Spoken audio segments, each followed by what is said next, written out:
Hey, it's Ultra Life today. I'm Josh Bellew. You know, summer's right around the corner. People do these event things as it relates to their weight. I've got to look good for my wedding. I've got to look good for my class reunion. We're talking to a guy today, Kyle Drew and I. His name's Todd Scarborough, 5 times Mr. Arkansas. This is a guy that has gotten ready for events many times in his life, but we're going to talk about something that's lifestyle related, not event related today, so that you can look good in your swimsuit this summer. Kyle, what's up? What's up, Todd? Hey, Todd, how's it going, man? Hey, I'm doing great, and what a great topic, because it's there's so much confusion around it. I see so much marketing hype and misinformation that it just makes me cringe. I want to throw things at the TV when I see these weight loss commercials. Well, and so let's talk about this. We're starting with the idea that we're talking to a bodybuilder, a 5-time Mr. Arkansas, and what that means. Just give people a hint, not a long explanation, but a hint of how long it takes to prepare for a contest and how much scale weight you're trying to lose and what is your percentage of body fat on that day. I just want to give people the impression that you might know what you're talking about, okay? Well, the game of bodybuilding is about fat loss. It's about muscle, but you also have to, at contest time, pull off the fat. So, you know, bodybuilders haven't contributed a whole lot to the world except a bunch of dumbbells, maybe.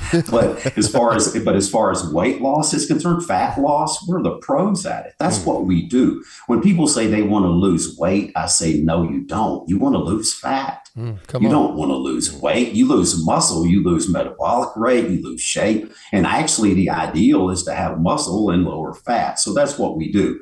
We're trying to lower our fat at contest time. I got down to 4.9%, and it's a lonely place. Let me tell you, you don't want to be there.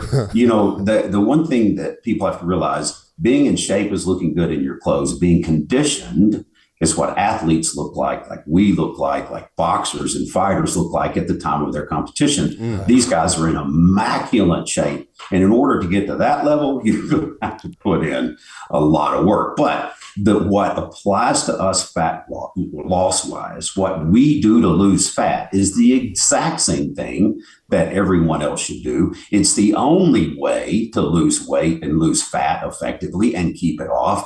And every other way is going to come back. It's going to come and have these cycles of people going up and down in weight. The way we lose it is the most sound and most effective way. And it's something that happens very quickly. When I hear about these different medications, weight loss pills, losing 50 pounds over a year and a half. Well, I can take people and bring off 50 pounds in about 6 months, if not sooner, just by applying regular meals, working out a little bit. It's not that hard. It's a very simple thing as far as weight loss is concerned, as far as the equation to do it. But as far as pulling it off, it's hard because you have to change your lifestyle and all that. But as far as the process of fat loss, it's very easy. It's not that hard. Well, you've trained an awful lot of people, and obviously you've done it yourself. What is the biggest challenge that people have, or maybe the biggest misconception about the process of losing weight? Because I know that you've seen a lot of people doing it wrong. What makes it wrong? And what do they go in with that really is just not the way to do it? But the biggest misconception is saying, I'm going to restrict my calories. I'm not going to eat. You know what happens when you don't eat? Your metabolic rate is further suppressed. Most people that are overweight, they go, well, I don't get hungry. And I go, that's a terrible thing. That tells me that your metabolic rate is totally shut down. Wow. If you are not hungry, if you don't get hungry, then that means your metabolic rate is shut down. What we have to do is reignite that hunger, reignite the fire. And how you do that is how we do it, is small meals every 3.5 to 4 hours, right amounts at the right time. And what that does, you're giving the body these small meals. I had one lady that couldn't eat 4 times a day. She said, I can't do it. I said, okay, 3.5 hours in after your last meal, I want you to take a shake, mix it up, take 2 drinks of it. I don't care. I don't care if it's just 2 sips. Fine. That's all you can take. But do it on a clock. do it and start getting patterned. Well, the next thing you know, she's drinking all of that shake. And the next thing you know, she's taking in twice the calorie intake that she was, and she's losing weight. Wow. And she has more energy. And her metabolic rate is flying because she called me one day and she said, I'm getting hungry. My stomach is growled. I said, do you want me to give you a standing ovation? I mean, that's fantastic. So is that what's happening, Todd? Is that what it's happening when you are visiting with someone who obviously has a lot of weight to lose, but are reporting to you that they're not hungry? You're saying that in your experience, that's a real sign of metabolic rate breakdown. Yes, not only in my experience, but physiologically. Physiologically, that's what's happening. Because what happens when you are starved? The body starts shutting off the appetite. I mean, it's saying, okay, we're not getting food. Why do we keep sending this impulse? Why do I want to keep sending? So they're professionals by that point of shutting off that impulse of hunger and just going right through the day. But what that's not doing anything but lowering their metabolic set point. It just continues to lower. Now, all of a sudden, 1,100 calories a day is enough to get you fat because you've just lowered your set point to such a low level that you can't eat as much as you used to. So every day that goes by, you're continually slowing and lowering that set point of your metabolic rate. How do you get it back? Simple. Start eating, start getting the metabolic rate back. And when that hunger starts coming back, that's a good sign. When your stomach starts to growl, that's something to celebrate for sure. That's a fascinating. I think that I hope that a lot of people are listening to this who are experiencing that problem of being overweight, but still not real hungry, and maybe even saying, golly, I don't eat very much. What's the problem? That's a really interesting perspective, Todd. I appreciate that. Is there, were you about to ask a question, Josh? Yeah. Follow up. When you're taking somebody through this idea, let's say a person did want to lose 50 pounds in 6 months, and of course you mentioned exercise being a component there, but when a person is going to be eating every 3.5 to 4 hours to lose weight, what percentages of fats, carbs, and proteins might make up one of those meals? Because I'm a little confused, because I could see a lot of people going, I'm going to start out with, 2 bowls of oatmeal in the morning, and they may end up with all carbs. So how would you suggest somebody do that? Mm-hmm. Well, and the first thing I do with people whenever I start telling them every 3.5 to 4 hours, I have to hold their hand and deal with it psychologically, because it flips them out. They're like, I can't do that, So I have to encourage them there. But as far as you bring up a great point, Josh, because what I tell people, it's the frequency of the meal, it's the size of the meal, and it's the ratio of that meal, meaning the makeup of it. What is it? Protein, carbs, and fats. This has been argued and debated. Pritikin says we need 10% fat and 90% carbs and no fat, which is ridiculously stupid. And then you have the Atkins diet, which is nothing but protein and fats and no vegetable. That's ridiculous. And so when you look at the extremes of these ratios that are out there, I really believe that how you determine that is based on the intestinal tract of that mammal and the teeth profile of that mammal. A cow versus a human, it's different digestions, all of that, different protein needs, different carbohydrate needs, all of those things. We, I think, are a 40-30-30 creature, basically. 40% carbohydrates, 30% protein, 30% fat. That's kind of the ratio that I tend to think for average people. Now, for me, I do 40-40-20 at the end, because I'm bumping the protein a little bit more, reducing the fats just a touch. But if you're eating that ratio and you're still overeating your calorie consumption for the day, you're still going to get fat. It's not the ratio necessarily. You still have to count the calories, and you have to, in my opinion, balance them over about 4 meals, because the ideal, guys, the body's a machine. It's an elaborate machine. It reads input and it adapts to it. That's all we are, is adaptation machines. It's adapting every single time. Boy, I got to tell you, Todd, you said something that a lot of people are going to hate. And a lot of people out there who are marketing themselves as weight loss gurus are going to say, man, that Todd Scarborough doesn't know what he's talking about. You don't have to worry about calories. Why do calories count? That's an old-fashioned idea. Talk about it, because I think that this is ridiculous when people say, oh, calories don't matter as long as they're all blank, as long as they're all fat calories if you're on a ketogenic diet, or as long as they're all carbs if you're on a 1980s low-fat diet. This has been the story for decades now, the debate over whether calories matter. You, a bodybuilder, says yes, they do matter. Well, let me just bring them back to the law of physics. Okay? It's just the law. I mean, of course it is. You overeat. If you eat more than you burn, of course you're going to store it. No matter what it is, if it's fat or it's protein or it's carbs, the body can store that in the fat cells. Of course it can. And so the overconsumption of protein hurts the liver because it has to go through there to be excreted. The overconsumption of carbohydrates do devastating things to the body. Triglycerides go through the roof, fat levels go way up, everything, the markers. So it's the overconsumption of calories that has us here. I mean, that's a fact.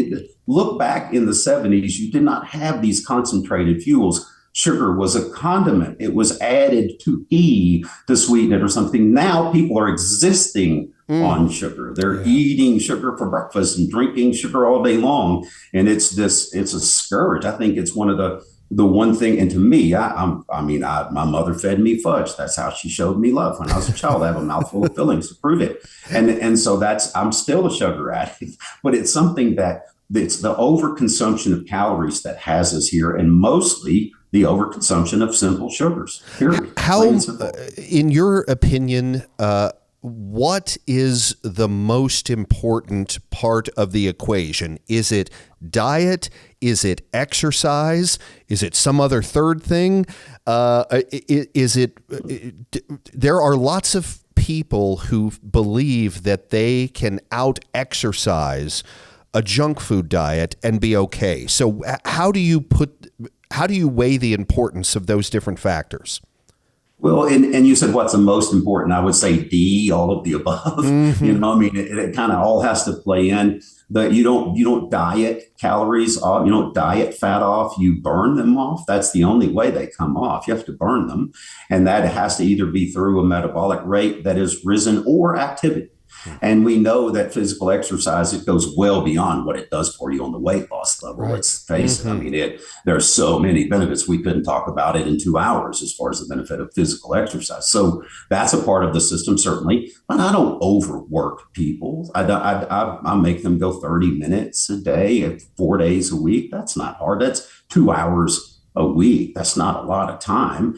But the main thing is the diet. The main thing is prepping their foods. I tell people, if you don't prep your meals, you're going to fail. If you don't have a plan, you will fail, because you will go into some store that has cakes, baking, and cookies, and you just are going to dive headfirst into them and eat the closest thing there. I mean, I'm the same way. So I cook my meals, prep my meals, and have a plan. And that's my biggest asset for people as a trainer, is showing them how to set that in place. Yeah. So I want to go back to you saying 30% fats, because when I think of fats these days, I think of them much differently than I used to. If you'd mentioned that to me, back when I was a teenager, I would have been going, pizza, baby, and I would have been going Big Macs and stuff. So when you talk about 30% fats in the diet as being the right ratio, what kind of fats should people be eating, Todd? Well, there are so many, my dad used to call me a fathead, and it wasn't a compliment, but I reminded him the brain is made of fat. And I'm like, okay, thank you. It's a compliment. The brain is made of fat. And there's so many components, or the nerves are surrounded by fat. So fat's a very important part of our diet. Is a third of it, or at least, one of the components. So how important is it? Yeah, it's very important what we get it from. There are, I think it was, the musician, I can't remember his name, he said there's 2 types of music, good music and bad music. And I feel the same thing about fats. There's 2 types of fats, good fats and bad fats. And so the good fats are obvious. I mean, nuts and avocados and even cheeses. I think animal fats are very good. I think even fats off the steak and those type of things are very good. The bad fats, oleoester, I remember that one that they invented to try to sneak through the body undigested, and it just caused great havoc in the body. these altered fats, the trans fats, the things that have hydrogenated oils, obviously. The seed oils as well, right? We want to avoid the seed oils?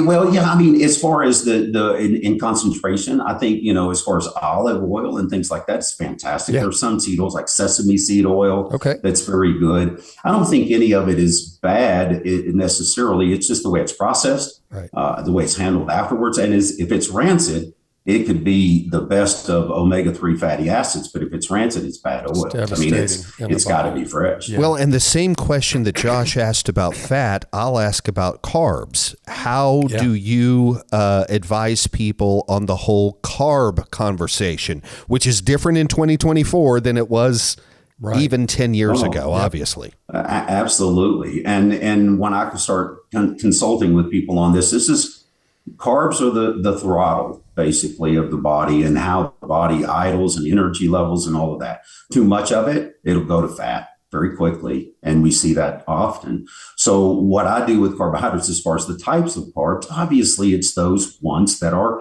starchy carbs, or at least a longer burning carb. What gets us in trouble with these sugars, these short chain, they digest so quickly and they go into the bloodstream and they turn into triglycerides, which is blood fat. So when people have high triglyceride levels, the first thing I say is, you're a sugar freak, aren't you? And they go, yes, I am. I mean, it's a telltale sign. It's just too much sugar in the diet, which in turn puts too much fat in the blood because it's turning to fat, trying to store basically as long-term energy. So it's something as far as the carbohydrate sources, again, what's working for you? Does corn digest well or not? Some people, corn doesn't. Most people, rice digest well. Some people, wheat with gluten allergies, those type of things. Find those ones that work for you. Stay with them. I'm so boring in my diet. I'm just the same old thing. It's just like, when did Elvis Presley ate black-eyed peas for a year? I could do that. So do you? So when it comes to exercise, and then we'll wrap this up. Obviously, you're going to have a strength training protocol. Do you also have a cardio protocol? How do you put it all together for the rest of us, for those of us who are not about to enter the bodybuilding contest, but we might want to enter our pants and not have to squeeze into them eventually?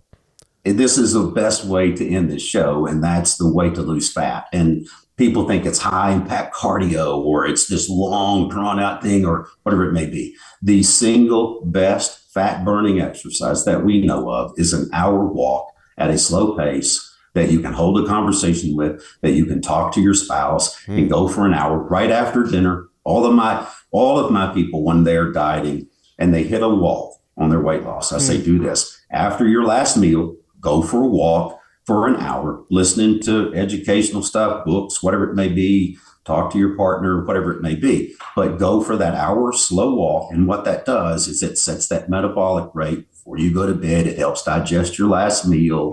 It ramps the metabolic rate, and it starts the fat burning process, which goes throughout the night. It's by far the best secret that anybody has ever shared with me, is that long walk right after the last meal. The most effective fat burning exercise that we know about. I love it. I'm going to extend this with one more question. I have to get this out. Sure. So there is a huge trend, as you're aware of, called intermittent fasting. Yes. And I've read a lot about it, and I know it can do some really amazingly good things in the body.